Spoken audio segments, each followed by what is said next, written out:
Last week we were at Phillip Island on the beaches of Australia.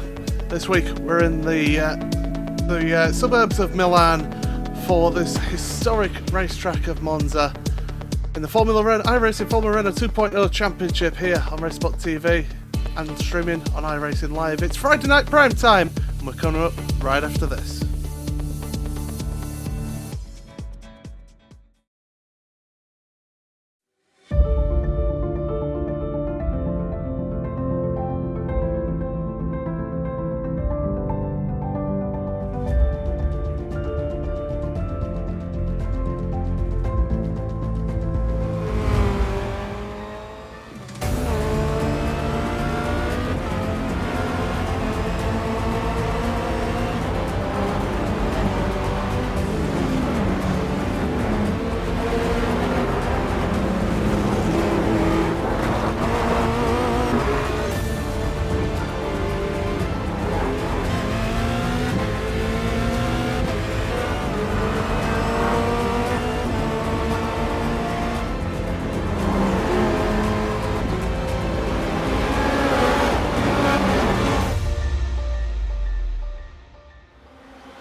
In the outside contact made, 56 slides it at a 4.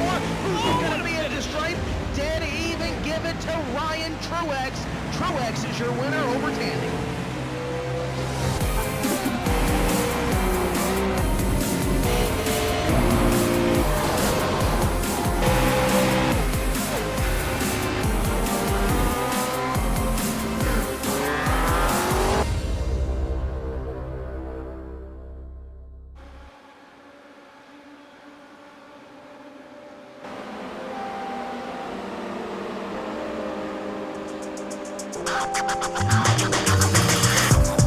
It's the iRacing Formula Renault 2.0 Championship here from the Autodromo Nazionale Monza in the outskirts of Milan in Italy. And well, it's Friday night prime time once again here on Racespot TV and iRacing Live.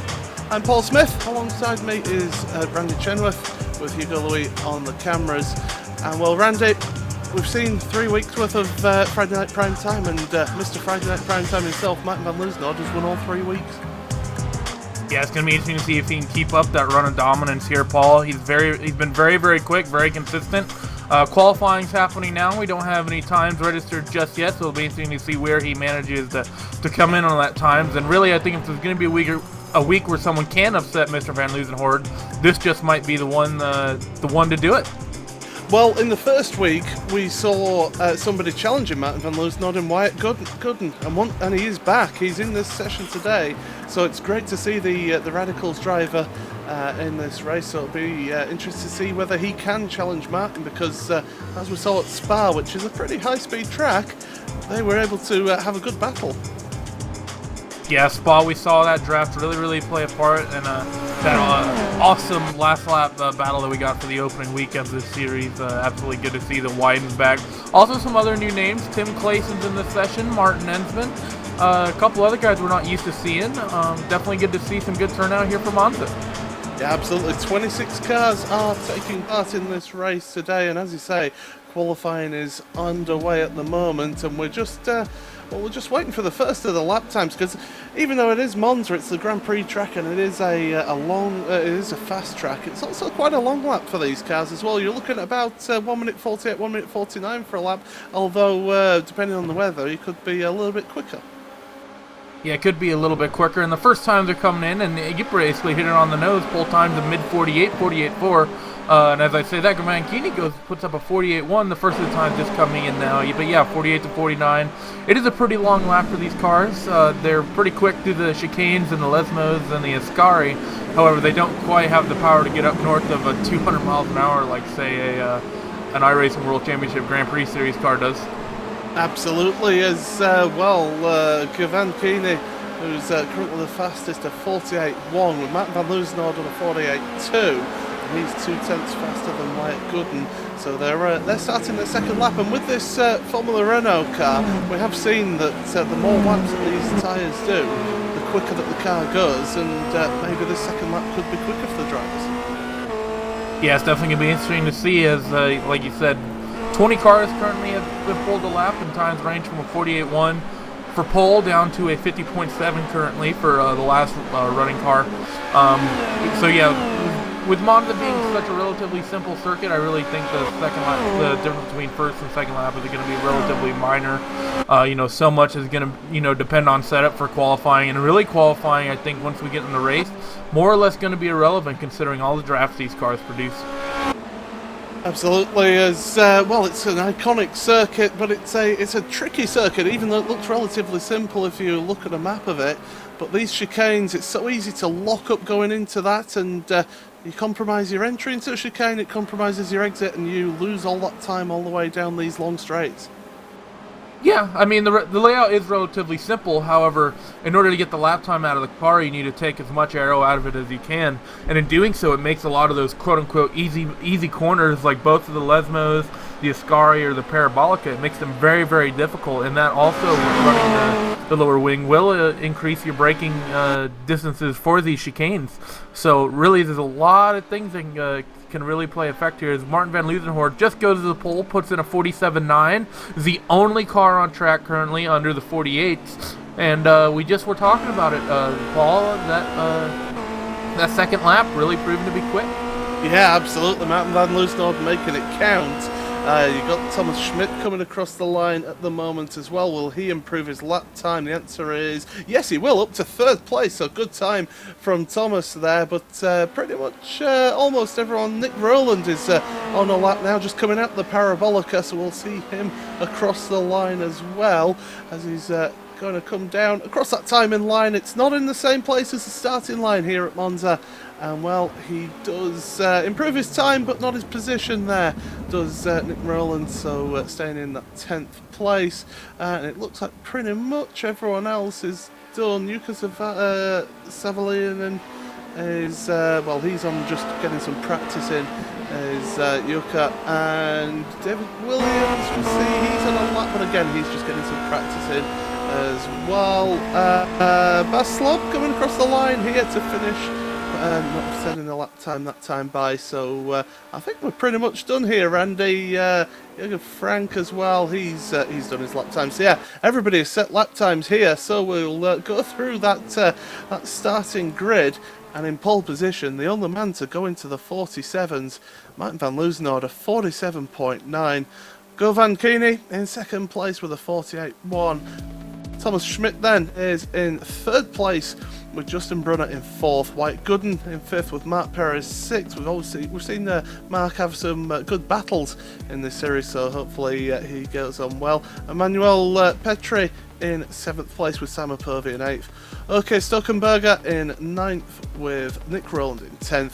Bruno Ducamo in 11th with Tim Classes in 12th. Jukka Savalainen in 13th. Dennis Johansson in 14th with Nicholas Johnston in 15th place. John Allerton 16th. Paolo Acosta in 17th with David Buda in 18th place.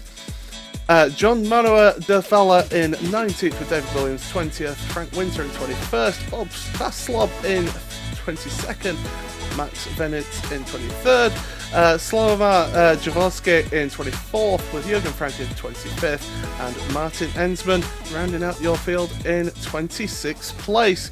And well, Martin Loosenhoorn, he is Mr. Friday Night Prime Time, and he's done it again. He's on pole position, Randy. An absolutely stellar lap from Martin. Oh, like we said, only car down into the 47s. Everyone else running low 48s at best down to the low 50s. Really a bit more differential in time than I was expecting. However, I think the things we need to talk about here for this week, Paul, are going to be 1, the drafts, and 2, that chicane down in turn 1. The Retifilio, it's always a nightmare at the start of these races at Monza. Yeah, absolutely. You mentioned it, the Retifilio. It does catch a lot of people out, especially with the colder tyres. And well, it's always a pinch point on the circuit, and it could be the same again for them. But you've not just got that; you've also got the Della Roggia as well. That can cause a few issues for drivers as well. As we're all getting set here, we're just waiting for the last couple of cars to come up onto the grid, and then we'll be all set for this 12-lap race. It is a long track around here. And well, these old cars are all ready for the start. Any predictions before we get going? I predict that if Martin van Leuzenhoort can get a good start and get a good jump through the first chicane, he's going to be winning as the lights are on, Paul. Absolutely, the green light goes on and Matt van Leuzenhoort gets away, but so too does Gavan Keeney. In fact, Keeney's got the better start down towards the first chicane, the Retifilio, sorry.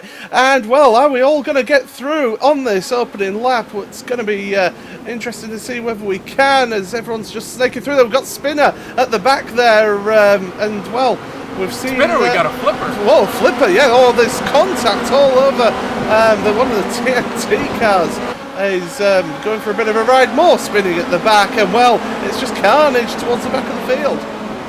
Yeah, we got OK Stokenberger, who was on the outside going through the chicane there. He ended up making wheel contact with someone, not sure who that was. David I believe it was Renault no rear wheel, no rear wing.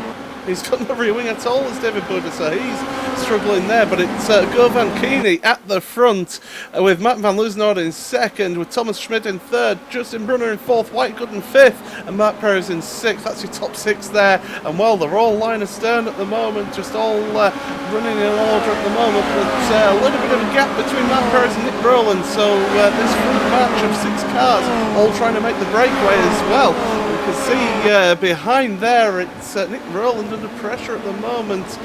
Down the inside they go, and Bruno De Carmo trying to make it through, but not able to make it. Yeah, Nick Rowland did a very good job defending that position through the Ascari. Up front as well, Mark Perez on Wyatt Gooden. They're very tight. We're actually seeing a bit of bump draft in here, Paul. Mark Perez and Wyatt Gooden, he's not trying to make a pass. He's just pushing Wyatt down these straightaways. I think they're just all trying to work together. He's got side by side going into the Parabolica. Simon Povey taking that inside line, and well, he's hanging out somebody to dry there. That was Bruno De Carmo, who was put out wide around the Parabolica. And well, it's all happening at the start, as well, we've got more drafts going on here. And again, Matt Perez just seems to just stick behind for the time being in that draft, as they go side by side into the first chicane. Emmanuel Petri is side by side at the moment with Simon Povey. Simon Povey down the inside takes that position up to 8th place. Absolutely fantastic move. We saw them going 2 by 2 there into that chicane, and that chicane, it's everyone talks about it on the first lap. However, with the way the draft is at this track, you can really get some side by side action, get yourself bunched up, and there's really not a time if you're running in a pack of cars where that chicane ever feels safe. Nick Rowland, however, doing a very good job to scamper away from this group of cars. Currently running P7, he's trying to get himself up to the likes of Mark Perez and Wyatt Gooden. However, he's just far enough back where he's not going to have a draft, so it's going to be hard work for him to get up there, Paul. Yeah, absolutely.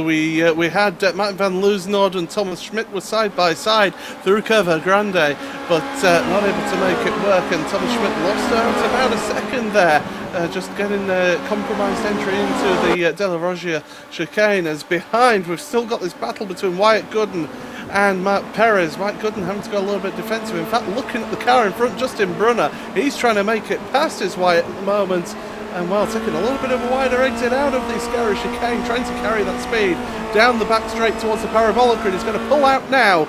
And Wyatt Gooden looking down the inside, Justin Brunner, and it looks like he's got the run on the inside into the Parabolica, and that's a position there up to 4th place for Wyatt Gooden. Yeah, and don't count out Mark Perez either. He's going to be inside of Justin Brunner, and he's going to have the run going down into turn 1. And by the looks of it, he's going to have the draft as well. They might try to split Wyatt here and go 3 wide, although Wyatt widely moves to the outside. Mark Perez able to get by Justin Brunner as well, and he's going to have the inside line into the chicane, Paul. Yeah, absolutely. As we go into this first chicane, the Rettifilio, and Matt Perez just slotted in there into 5th place. We've still got battling going on further back, and side by side there, Bruno De Carmo and Tim Claessens. So they're side by side going out of the Rettifilio, and as they go into the Curva Grande, they're side by side, and it's a right-hander, so Claessens has got the inside line, but if De Carmo keeps that outside line, he's got the inside line for the Della Roggia chicane. As now they're trying to make it 3 wide behind as well, but well, ended up Bruno De Carmo getting that inside line, getting the place back, and while Tim Claessens compromising his exit, and that's put him under pressure from Nicholas Johnston. Yeah, Tim's got the inside for the Lesmos here, and he's going to need to make sure he can nail that second Lesmo to get the pressure off from Nicholas Johnston behind. If he doesn't get a good run through this Lesmo right now, he's going to be under pressure hard. He gets a good run, it looks like, but however, Nicholas Johnston, by the looks of it, gets an absolutely great run. Yeah, absolutely, Johnston right up in that draft, looking at the gearbox, just deciding to pull out here, just going down that inside line into the Ascari chicane, and makes it through. Well, Johnston up now, up into 11th place, started down at 15th place, so moving up through this field, Nicholas. Yeah, that was absolutely a good move. I believe he's made up 2 positions on this lap, getting by both Claessens and John Allett. So extremely good driving for him. However, the thing is now he's going to be the one who's under pressure from Tim Claessens. So coming here through the parabolic canal, we're going to be needing to look at that first chicane to see if Tim has the speed to be able to make a move. Matt Perez once again bump drafting down the straight, this time on Wyatt Gooden. So returning the favour, just helping Wyatt to try and close him to the car in front, but holding positions for the time being as well down that main straight once again they go. Tim Claessens side by side, look at that, almost 3 wide into the Rettifilio, and well, Claessens losing out there slightly. Yeah, just a little bit. John Allett there, I believe, managed to get by both of them. He was 13th last time he came across the start-finish line. He's now put himself P11, so an absolutely fantastic move was put on by John Allett. However, Nicholas Johnston here is going to be looking the inside here going into the Della Roggia. Yeah, and Martin van Loosenhout has taken the lead. Martin van Loosenhout's taken the lead of this race, and we've seen it time and again with Martin. Once he gets in that lead, he went around the outside, he had the slipstream through Curva Grande, and went for the inside into the Della Roggia chicane, and well, he didn't even have to wait for this braking area, he was already through, so good work from Martin van Loosenhout, but we've seen him run away time and time again in this series, but well, he's not going to pull away so quickly this time because Keeney is in the draft. Yeah, I mean, we're obviously talking about a race where when people are bump drafting the Formula Renault like the way that that Wyatt Gooden and Mark Perez have been, it's going to be rough for Martin to be able to get away. Govin's got good pace. He showed that in qualifying, and he definitely has a fast car. So really, once Martin gets out onto this front straightaway, this gap's probably just going to be a race. So John Allett is battling away still. This time he has got Nicholas Johnston and Tim Claessens, and Paolo Accorso made a mistake going into the Parabolica, so losing out time there. He was on the back of those 3, but losing out time. But John Allett under pressure from Nicholas Johnston. Oh, we got a spin! We got a spin! Govin McKinney just spun the car after getting by Martin van Loosenhout going into the first chicane, Paul. Just locked up the rears.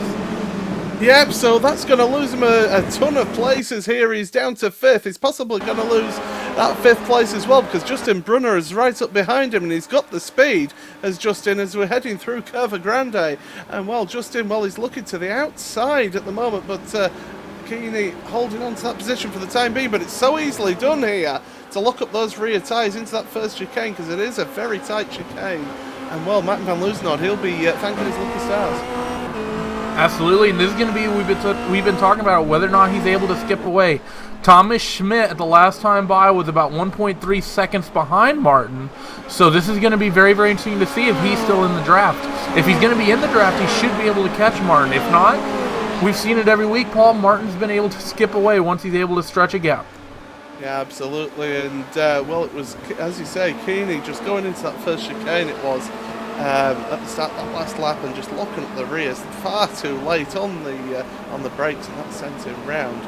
But yeah, Keeney, well, he's on his own there now. He's about 1.3 seconds behind Matt Perez and Wyatt Gooden.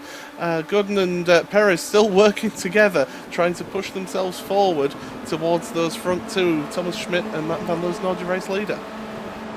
Yeah, these guys have been working tight all race long, and it's definitely good to see, Wyatt and Mark be able to push like this, be able to push their way to the front.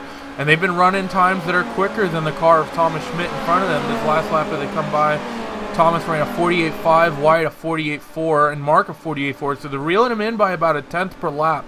And really, with the way Mark is pushing Wyatt, he's not only getting the push from Mark, he's also getting that draft at this point now from Thomas. So I believe here in the next lap to lap and a half, Thomas is going to be under hard pressure here. Yeah, absolutely. It's going to show, but well, Wyatt Gooden was a little bit wide on the exit of the Rettifilio that time round, so he's under pressure once again from Matt Perez. But Matt Perez just holding position, holding line, just keeping in place. And a mistake from in front, Thomas Schmidt there on the exit of the Del Rogia. And well, that's thank you and good night. Wyatt Gooden down the inside, and Perez is going to try and follow him through the first Lesmo, can't make it through. And into the second Lesmo they go, and well, Perez having to hold on to that place for the time being, and Wyatt Gooden will be saying thank you, and he's trying to get away. Yeah, and that's going to break up this tandem draft we've been seeing from Perez and from Gooden. So that's going to be interesting to see whether or not Perez is able to get by Thomas Schmidt, if he's able to get by and able to catch Wyatt, whether or not they keep doing that. Or if maybe Mark Perez might just start working with Thomas Schmidt. We've seen it basically since this drop of the green flag. Mark Perez has had the draft of Wyatt, although by the looks of it, Mark Perez is friends with Wyatt Gooden. He's going to go to the outside, going down to the parabolica. He's going to have Wyatt's draft ahead. Let's see if he's able to get this job done, Paul. No, it doesn't look like it. He's going to try and work it on the exit of the parabolica, get the better run out of there, and he's certainly got that. He's got the draft as well. He's right up to the gearbox now of the car in front. And well, is he going to pull out, or is he just using him again? He's just using him. He's trying to push him forward, trying to make it come forward to second place. But at the moment, for the time being, they're not able to catch up. And well, Wyatt Gooden is about half a second ahead of these two, but Matt Van Loosenhout 2.4 seconds. He's broken that draft. He's aware. Yeah, an absolutely phenomenal drive from Martin to be able to do that. We saw that incident from Govin that was able to get him. We had a spinner at the first chicane as well. Sorry spinner, who was it, Paul? That was Emmanuel Petri. So yeah, Petri is down now from 8th down to 12th place. So it's cost him 4 positions. Yeah, the gain-loss graphic is on your screen right now, and we've got some good movers at the moment. Nick Rowland started P10, currently up to P7. I think he's about your biggest mover on track. Actually, no, I take that back. It'd be John Allett, who's up to 10th from 16th, I believe. So it's fantastic. Yeah. It's up to 9th now, the scoring update. So some great driving from these guys all around. Aslov as well, 22nd to 14th, so good position gaining from there. So really, that midfield, we're gaining some good positions, as we can see. And well, we've still got this battle between Perez and also Schmidt, but Perez certainly staying ahead for the time being. Schmidt trying to use the draft, but behind them, Keeney, he was lapping slightly faster than these two on that last lap. So Keeney, we've got 6 laps remaining so far. We're just going to count down to 5 laps remaining in this race as they go across the line. And it's a 12-lap race, so really time is going to be starting to run out. We're just past the halfway point. We're going to start getting a little bit desperate to try and make those moves. Yeah, we're starting to get to the point where people have to try to make moves. But then again, a lot of these battles, people are so close together that you almost have to ask the question, is it better to be behind or better to be ahead with the way the draft works? And maybe, the car ahead might be a sitting duck in the draft. However, at the same point, it does put the pressure on you if you're behind to get the pass done. Okay, and well, we're going to show you a replay of the start and the little bit of incidents that happened at the start there, Randy. Certainly not an ideal start for a few of those drivers. Yeah, he had OK Stokenberger, who I believe put it on his lid there about midway through the first chicane. Absolutely not what he wanted. Actually, While we're under replay here, Going Keeney coming out of the second chicane just got very, very loose up on the dirt. We'll get that on your screen here shortly after we show the replay of the start. But he's just, you know, he was in a position to win this race, and now incidents and just simple mistakes are taking him out of it. Yeah, absolutely. He's certainly bound under pressure from, well, self-imposed pressure, really. With him setting such good lap time, and it's unfortunate to see him just dropping down the order here, but it's so easily done to make one mistake, and when you make one mistake it just leads on to other mistakes. But out front, one man who isn't making mistakes, 2.5 seconds ahead, Mike van Loosenhoff, White Button in second, Matt Perez still in third place, Thomas Schmidt in fourth, trying to use that draft on Perez but not able to get up with him. In fifth place, it's Govan Keeney, who we've seen making those couple of mistakes. He was a leader for 3 laps, but Keeney just having that mistake at the first chicane. Justin Brunner is in 6th with Simon Purvick in 7th. Those two pretty much on their own there. And Nick Rowland in 8th with John Allett in 9th, and Nicholas Johnston rounding out actually no, Tim Klassen's rounding out your top 10, but Johnston is pretty much up with him at the moment, and they're certainly putting pressure on down the pit straight. 3 wide, they're going down the pit straight. It's all getting a bit tense here. And well, Johnston and also Emmanuel Petri is trying to recover after that spin at the first chicane. And will they make contact through that first chicane? No, they won't. Well, I think Tim Klassen saw the bigger part of Valor was just to make a little early retreat there. Yeah, absolutely fantastic driving by those guys to not get into any trouble. Manuel Petri managed to pick up a spot there as well on Tim Klassen. And actually, Tim's going to look into the inside, go down in the second chicane. And they're going to be just almost wide. He spins. Manuel Petri spins, and he almost collects Tim Klassen's again, sliding back on the track. We'll have to get a replay of that and see whether or not that was just some over-aggressive driving, and if so, on whose part. Yeah, there was definitely contact there, and Klassen's just getting into the back of Petri, and it just goes from bad to worse for Emmanuel. He was going, oh, there's more contact further back. Who was that? That's Bas Slob. He's had a major incident, and who was that? He was battling with Paolo Accorso. So Bas Slob is going to be out the race because that car is a complete wreck. Oh yeah, there's going to be nothing left in terms of pace for that car to find. He's going to have to get a new nose cone, and probably a lot more than that, as that was an absolutely huge incident for both of those guys. Bas Slob definitely being the loser there. However, the car that he got into contact with obviously lost himself a lot of time. So really here, we're coming down to 3-4 laps to go, and we're getting some huge incidents here, Paul. Yeah, absolutely. 3 laps to go, as you say, and we said people would start making the moves, and here we go. The move for third place. Thomas Schmidt looking down the inside into the Rettifilio, and well, he's going to get that done before the braking zone, and through he goes. But can he get a good exit now? Because Matt Perez, he'll be looking to try and make an instant comeback here. He's going to try and use the draft through the Curva Grande. And Govan Keeney, he's been closing in on these two, and he's now just half a second behind him. Perez looking to the inside round the Curva Grande, but as they go into the Della Roggia, he's going to have the outside line into that chicane. And well, Thomas Schmidt holding on to it for the time being, giving a little bit of space, but able to hold on to that position for the time being. But here's Keeney now, right behind, and it's a 3-car train for that final step of the podium. Yeah, the way they've been able to fight, Govan Keeney's been able to get himself back up into this race here for the 3rd position. And, basically at this point, any of these 3 guys could finish in any order in terms of 3rd, 4th, or 5th, assuming they don't have a big incident and a couple of them don't go out of the race. So this could be disastrous, or it could be just exciting and close. It'll be interesting to see. Looking out front, Martin van Loosenhoorn been able to stretch the gap, and Wyatt Gooden's got Perez! He had a big moment there. There's a lock-up of tyres, maybe a little bit of contact, but Keeney is through, so he's up into 4th place.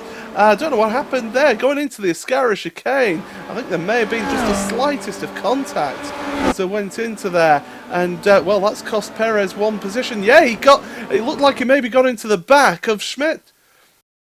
Yeah, I think that there was just a little bit of contact, not much so, and maybe even not so much that Schmidt even felt it. I think Perez probably just barely missed his braking point there, where we lost a bit of time. Not so much that now that we're coming to 2 laps to go through 2 laps to go here, he'll be able to have this draft, be able to fight his way back to the front. Yeah, so it's Schmidt now is in 3rd place, but here comes Keeney looking down the inside. Oh! Contact there with Thomas Schmidt. Well, Schmidt, the one to lose out there, and I'll be surprised if he doesn't have some damage there. But he's dropping down. He's down to 6th place now with Schmidt, because Justin Brunner has made it past him. While Keeney is making his presence known as he's trying to make it back up into those podium positions, and he is now into 3rd place. He still has Mark Perez to really worry about, though. And we've seen most of this race, Mark Perez, if he's behind a car for the draft, he'll mostly just sit and just push them. We're not sure what Mark Perez can do if he jumps out and to try to make a pass in this draft. He's probably got about a half second or so advantage that he's going to have to try to catch up on Keeney, though, over this next lap, which with the draft that'll definitely help him, but he's going to have to make sure that the rest of this lap and going into the next one is absolutely as quick as he can go and picture perfect. So there's about a second between them, actually, so Matt Perez is going to need a lap of the gods here, because we're almost towards the final lap, and this race has just flown by here. It's always a fast race, fast-paced race around here, and we've still got, well, I'm just looking down the order, we've still got Dennis Johansson. He's battling with Bruno De Carmo at the moment, but not really close enough to make a move as they go into the Ascari chicane. That's for 14th, 15th, with Paolo Corso in 16th place. So Keeney, he's slowly been pulling away here. He's 1.2 seconds ahead of Matt Perez as we're on to the final lap. Martin van Loosenhout, he's out front at the moment, 2.9 seconds the lead he's got over Wyatt Gooden, with Govan Keeney in 3rd, Matt Perez in 4th, Justin Brunner in 5th, and Thomas Schmidt down into that 60s. And really, they're all a bit spread out here. It's not the climax that we expected, Randy. Yeah, we've been seeing these races, these incidents we've gotten in the late stage of this race, both the one between Emmanuel Petri and Tim Claessens, as well as the one up front here between that we got through the Ascari chicane with Brunner and Schmidt. I can tell you, Dennis Johansson, look at him, he's looking busy going into the first chicane. He's looking around the outside, and he's going to have the inside line for the second part of that. This is a battle for 12th and 13th, for 13th and 14th. Bruno De Carmo's got the better exit, though, out of the Rettifilio, and they're going side by side through Curva Grande. And, well, Dennis Johansson not able to quite keep it on the outside there. So Bruno De Carmo's going to cut and cover the inside line going into the chicane, the Della Roggia. And, well, Bruno De Carmo got that place pretty sewn up now. Yeah, he does, however. Johansson's still there, so we're going to have to keep an eye on this battle going into the closing stage of this lap. And it looks again, as well in back, P15 and 16. Frank Winter is under some decent pressure from Paulo Accurso as well, although not quite as tight for the battle ahead here, Paul. Yeah, absolutely. We've got Martin van Loosenhout. He's coming down the straight now, the back straight towards the Parabolica for the final time, and I keep on calling him Mr. Friday Night Prime Time, and he's certainly proven it once again as he comes around the Parabolica and now past the pit entry. He's going to come across the line to take the checkered flag.